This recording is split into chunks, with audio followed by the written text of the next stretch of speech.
고린도전서 6장 1절에서 11절까지 말씀 받겠습니다. 고린도전서 6장 1절에서 11절까지 말씀.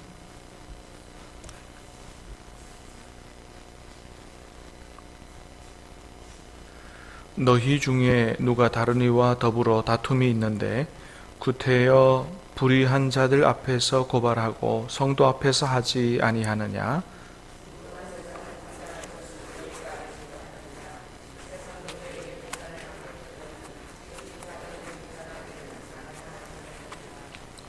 우리가 천사를 판단할 것을 너희가 알지 못하느냐? 그러하거든 하물며 세상 일이랴.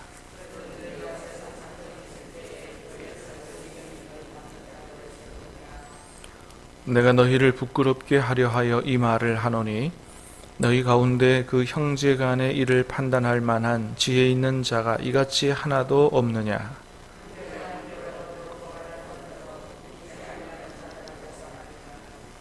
너희가 피차 고발함으로 너희 가운데 이미 뚜렷한 허물이 있나니 차라리 불의를 당하는 것이 낫지 아니하며 차라리 속는 것이 낫지 아니하냐?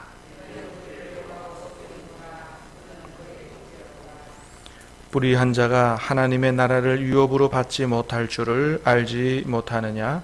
미혹을 받지 말라.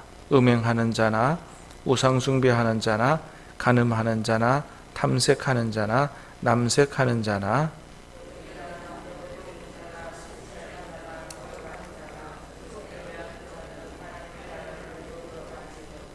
같이 읽습니다.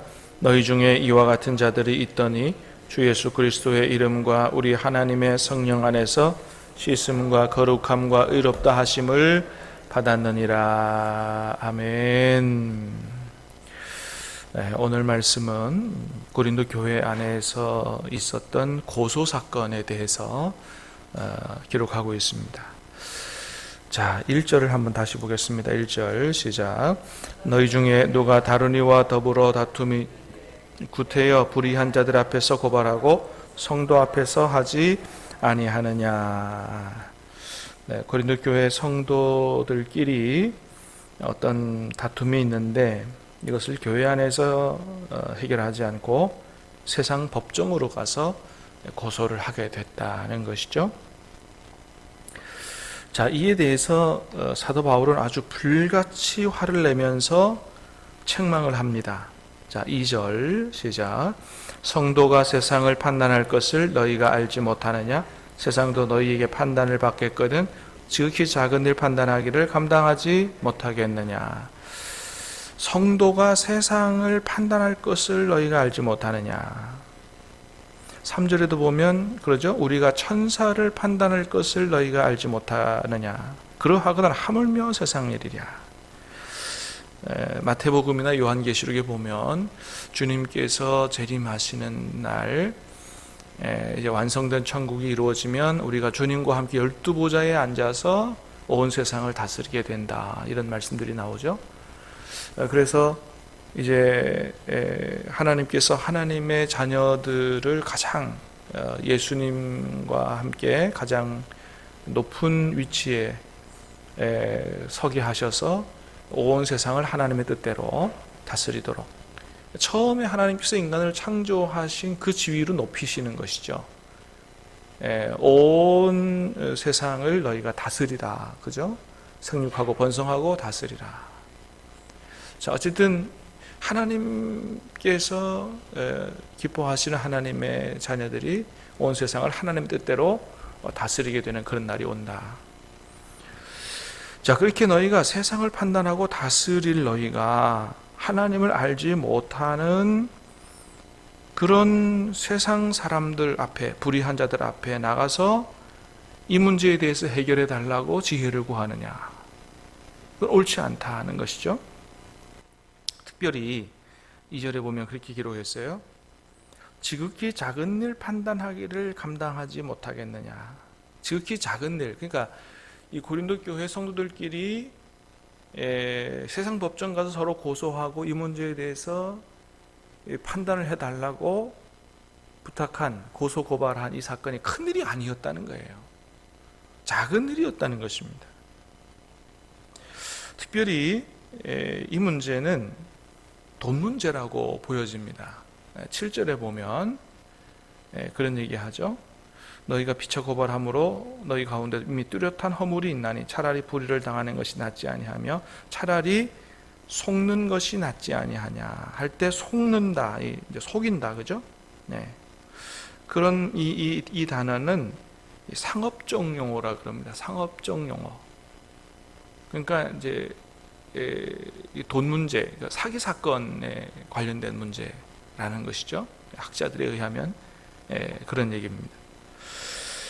자, 그렇게 큰 문제도 아니고 돈 문제로 조금 속인 이런 사기 사건, 이 문제 가지고 이제 세상 앞에 나가서 판단해 달라 그렇게 하는 거죠. 자, 4절 5절도 한번 읽어보겠습니다. 시작. 그런즉 너희가 세상 사건이 있을 때에 교회에서 경히 여김을 받는 자들을 세우느냐? 내가 너희를 부끄럽게 하려 하여 이 말을 하노니 너희 가운데 그 형제 간의 일을 판단할 만한 지혜 있는 자가 이같이 하나도 없느냐? 바울이 얼마나 화가 났으면 아주 그 빈정거리는 투로 책망을 합니다. 야, 한번 생각해 보자. 너희가 어떤 일이 생기면 교회에서 이 문제에 대해서 우리 문제 좀 해결해 주십시오라고 교회 내에서 부탁을 해도 존경함을 받는 교회 지도자들 앞에서 하지, 경히 여김을 받는 사람들을 세워놓고 이 문제 해결해 달라고 하지 않지 않느냐. 하물며 너희가 하나님을 모르는 너희에게 나중에 판단을 받은 세상 사람들 앞에 가가지고 이 문제 판단해 달라고 이렇게 하느냐. 교회 안에 너희 문제를 판단해 줄 만한 지혜 있는 자가 이같이 하나도 없느냐 하면서 너희를 부끄럽게 하려고 내가 얘기한다. 부끄러워해야 된다는 거예요. 이건 교회 성도들이 이건 해야 할 일이 아니다 이것이죠. 자, 6절도 한번 더 보겠습니다. 6절 시작. 형제가 형제와 더불어 고발할 뿐더러 믿지 아니하는 자들 앞에서 하느냐. 믿지 아니하는 자들 앞에서 하느냐. 자, 요거는 그 당시의 그 재판 과정을 이해하면 더 생생하게 좀 이해가 되는 말씀인데, 당시 이 고린도에서의 법정은 주로 이제 일반 법정이 어디 있었냐 하면 아고라라고 하는 그 시장 중심에 있었습니다.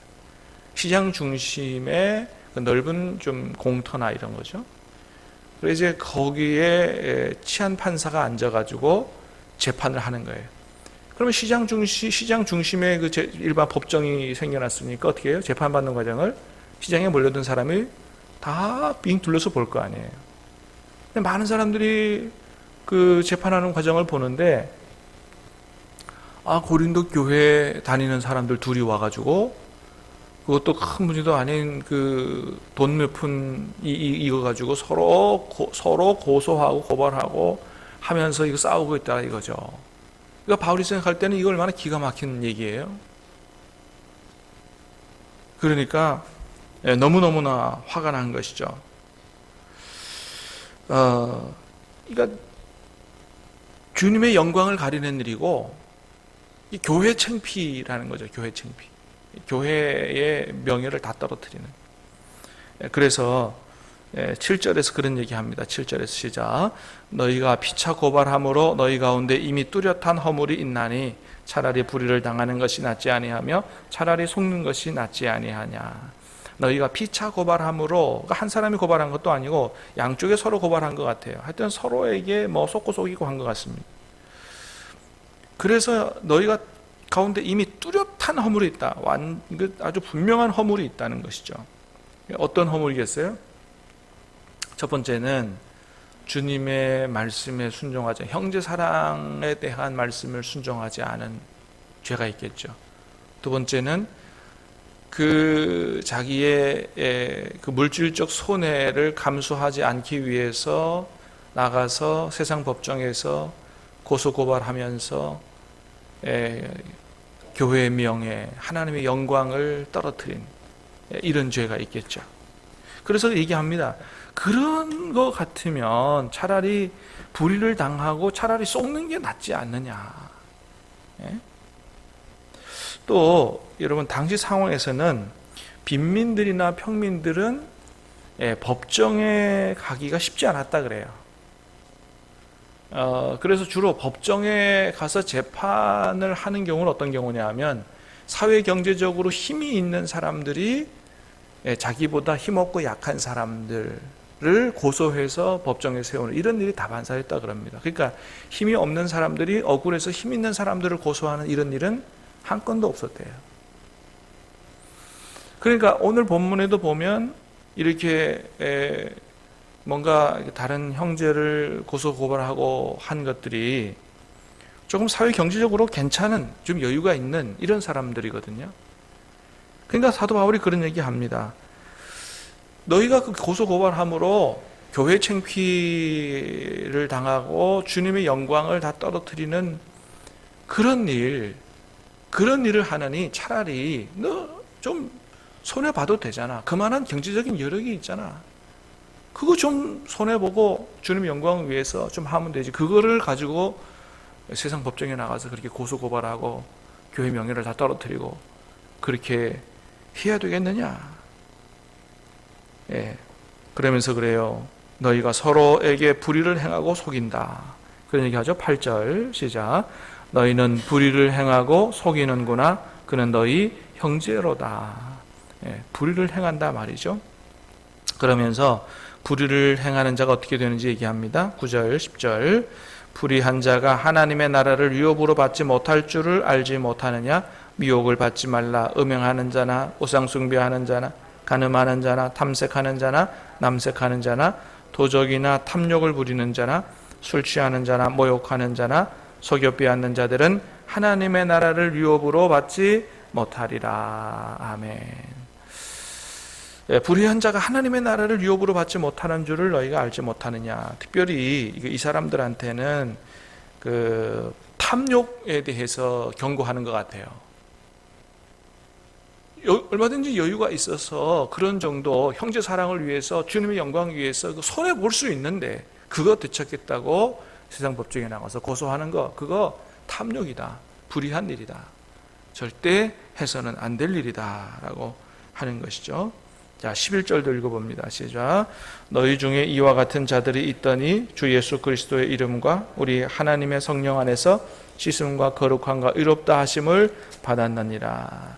너희가 원래 그런 사람들이었지만은 예수님의 보혈로 성령의 역사로 거룩하게 된 사람들 아니냐. 그러니 하나님의 은혜 가운데서 감사하고 정말로 먹든지 마시든지 무엇을 하든지, 고린도전서 10장에 가면 그런 얘기 하잖아요. 먹든지 마시든지 무엇을 하든지 하나님의 영광을 위해서 하라. 구원받은 은혜 받은 사람답게 그렇게 살아가야 되지 않겠느냐라고 하는 것이죠. 여러분, 오늘 우리가 본문 말씀을 통해서 오늘날에 얼마나 많은 일들이 교회 안의 문제를 세상 법정으로 가져가서 고소고발하는 일들이 얼마나 많습니까? 그것이 꼭 그래야만 하는 것인지 오늘 말씀을 통해서 하나님의 뜻을 잘 깨달아 알고 우리 신함교회 성도들은 정말로 하나님께서 기뻐하시는 대로 살아가는, 형제를 사랑하고 하나님의 영광을 위해 살아가는 귀한 성도들 다 되시기를 주님의 이름으로 축복합니다. 기도하겠습니다. 은혜로우신 아버지 하나님 감사합니다. 오늘 말씀을 통해서 우리가 서로에게 다툼이 있고 분쟁이 생길 때 어떻게 해야 되는지 하나님의 뜻을 잘 깨달아 알 수 있도록 은혜를 주시오니 감사합니다. 어떤 일이 있어도 우리가 기도하며 교회에서 이 문제를 사랑으로 잘 해결할 수 있도록 도와주시고, 세상 법정으로 가서 참으로 주님의 영광을 떨어뜨리는 이런 일이 없도록 하나님께서 우리를 도와주시고, 참으로 우리 안에서 그런 일이 생기지 않도록, 마귀가 틈타지 않도록 성령께서 막아주시고 도와주시기를 간절히 간구하고 원합니다. 아버지 하나님, 오늘 말씀을 가슴에 새기며 어떤 일이 있어도 하나님 사랑, 또 형제 사랑, 이웃 사랑 할 수 있도록 도와주시고 참으로 하나님 앞에 큰 범죄를 저지르지 않도록 오늘도 성령님 우리의 삶을 선히 인도해 주시옵기를 간절히 간구하고 원합니다. 우리의 모든 삶을 주님께 의탁하옵고 예수님 이름으로 감사하며 기도하옵나이다. 아멘.